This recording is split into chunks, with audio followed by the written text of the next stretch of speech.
સુરતના અલથાણમાં હોટલના રિસેપ્શનમાં આગની ઘટના સામે આવી છે। હોટલમાં રહેલા 16 લોકોનું ફાયરની ટીમે રેસ્ક્યુ કર્યું। ફાયરની 4 ટીમો ઘટના સ્થળ પર બીઆરટીએસ રોડ પર આવેલી હોટલમાં આગ લાગી હતી, જ્યારે શોર્ટ સર્કિટને કારણે આગ લાગી હોવાની શંકા છે। તો હોટલમાં 16 લોકો હતા કે જેઓનું રેસ્ક્યુ કરવામાં આવ્યું છે। હોટલના રિસેપ્શન એરિયામાં આગની ઘટનાની જાણ થતાં જ 4 ફાયરની ટીમ પણ ઘટના સ્થળ પર પહોંચી હતી। પાણીનો મારો ચલાવી આગ પર કાબુ મેળવવામાં આવ્યો છે। શોર્ટ સર્કિટને કારણે આ પ્રકારે આગ લાગી હોવાની શંકા।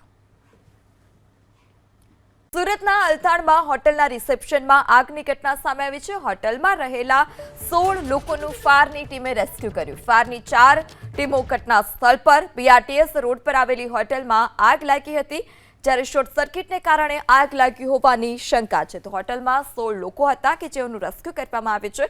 હોટલના રિસેપ્શન એરિયામાં આગની ઘટનાની જાણ થતાં જ 4 ફાયરની ટીમ પણ ઘટના સ્થળ પર પહોંચી હતી।